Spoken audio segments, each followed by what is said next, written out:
Welcome to the deep dive. Today we're really embarking on something special, a deep dive into, well, a literary landmark that absolutely reshapes storytelling. Our mission is to explore the tale of Genji, and here's the kicker, it was written over 1,000 years ago. Yeah, by a woman, and it's often called the world's first novel, even the first psychological novel. We're drawing from excerpts from The Tale of Genji, world's first novel, to help us unpack why this 11th century Japanese masterpiece still feels so relevant, why it's maybe a must-read today. Okay, let's unpack this then. That's a huge claim, right? First novel and first psychological novel from the early 11th century. How is that possible? What did Murasaki Shikibu actually do that makes scholars say, yep, this is it, this is the start? It is a huge claim, but it's surprisingly well supported. The tale of Genji's status is pretty widely accepted in literary history. Yeah. And yes, penned by Murasaki Shikibu, she was a noblewoman, a lady-in-waiting in the Japanese imperial court. Her authorship itself is fascinating. It really pushes back against our maybe modern assumptions about gender roles back then and where complex literature even comes from. And that psychological part, that's key. She wasn't just saying he felt sad. She was exploring the why, the inner conflicts. Think about Prince Genji. He's the hero, handsome, successful, seems to have it all, yet he's constantly searching, often unhappy, driven by this deep sense of longing or existential melancholy almost, that digging into inner life motivation. That was revolutionary. Right. So it's not just this happened, then that happened. It's the internal landscape. That's where it gets really interesting. What else makes the narrative style so groundbreaking? How does she break the mold 1,000 years ago? Well, the stylistic innovations are incredible for the time. She used techniques that feel surprisingly modern, like what we'd now maybe call stream of consciousness. The narrative often just dips right into a character's raw thoughts, their feelings, unfiltered. Instead of just describing actions from the outside? Exactly. And she mastered this incredibly subtle emotional shading, showing, not just telling, the nuances of feeling. Plus, it's this huge multi-generational story, spans decades, multiple lives, really, with, hundreds of characters. These elements, they sort of laid the groundwork for the novel as we know it, and influenced writers globally for centuries. Okay, a literary genius, no doubt. But what about the world behind the story? What does Genji show us about Heian Japan itself, beyond the writing techniques? Connecting it to the bigger picture. Genji is just this incredibly intricate, almost encyclopedic look at court life.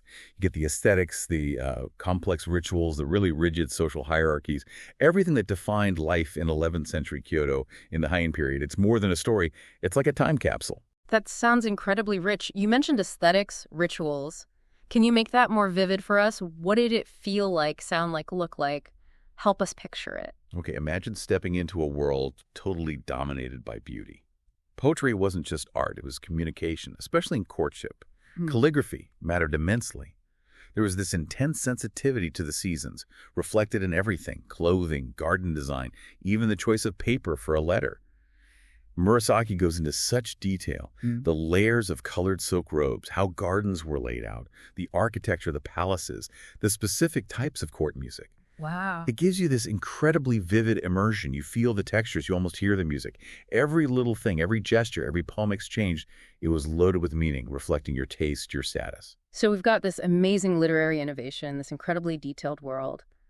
What does this all mean for us reading it 1,000 years later? How does it still connect? Well, that brings us to the themes, right? And this is where I think it becomes truly universal. The novel explores things like impermanence, how nothing lasts, unattainable love, longing, nostalgia, ambition, regret. These are human constants. They don't really change. And it embodies this key Japanese concept, mono no aware. Mono no aware. How would you translate that, roughly? It's often translated as the pathos of things or maybe a gentle sadness about their passing. It's that bittersweet feeling you get when you appreciate something beautiful. Like cherry blossoms, maybe? Exactly like cherry blossoms. Yeah. You see their beauty, but you're simultaneously aware, sadly aware, that they're temporary. It's a deep sensitivity to the transient nature of life and beauty. And Prince Genji's life really exemplifies this. He has so much success, especially romantically, but there's this undercurrent of melancholy, this sense that happiness is fleeting. It mirrors, our own experiences, those moments of joy that we know won't last, the quiet awareness of time passing. It's deeply relatable, I think. That concept, mono no aware, that's really powerful. It's not just sadness, but appreciation tied to the impermanence. Very subtle. Now let's circle back to Murasaki Shikibu herself.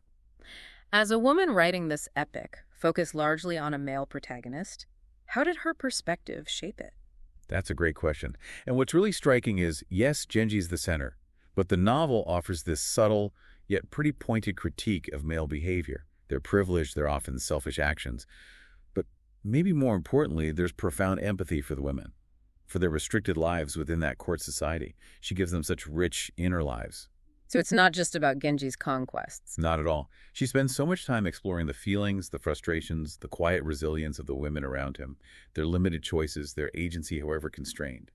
Her psychological insight into their thoughts, their pain, their intelligence, their ways of navigating this system. It's why many consider it a kind of feminist milestone for its time. Long before that word existed, of course. Okay, I'm hooked. If someone listening is thinking, I need to read this, what practical things should they know? Any challenges to expect? Right, getting practical. Yeah. There are a few hurdles, potentially. First, the pace. Hmm. It's leisurely. It unfolds slowly like an intricate painted scroll, not like a modern thriller. So patience is key. Definitely. Second, the names. Mm-hmm. Characters are often referred to by their shifting court titles or ranks, not consistent personal names. That can get confusing. Ah, okay. Good to know. And third, the relationships and customs. They're very much of the Heian court. Romantic interactions, for instance, relied heavily on exchanging poems, clandestine meetings, intermediaries. Yeah. Very different from today. Makes sense. So yeah, because of all that, a guided reading, or ideally a good annotated edition, is really, really helpful, especially the first time through. It adds so much context. And translations, you mentioned choices there. What's fascinating here is how different translators approach it, Right, right? absolutely. The two big English ones offer quite different reading experiences. You got Edward Seidenstickers from 1976. His is known for being very clear, elegant, accessible English. He sometimes smooths out complexities, maybe slightly abridges poetic bits or reduces footnotes, aiming for a more direct literary feel.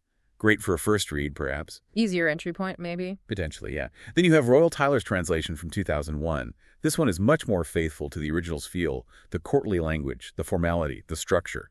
Tyler keeps the honorifics, dives deep into the poetic nuances, and provides extensive footnotes, really detailed cultural explanations. So more immersive, but maybe more demanding. Exactly. It aims for that authentic Heian experience. It takes more effort, maybe, but the payoff is this incredible depth and authenticity. Yeah. Depends what you're looking for. That's a super helpful distinction. So summing that up, who should really make space on their shelf for the tale of Genji? Well, obviously, anyone who loves classic literature or is interested in literary history, it's foundational.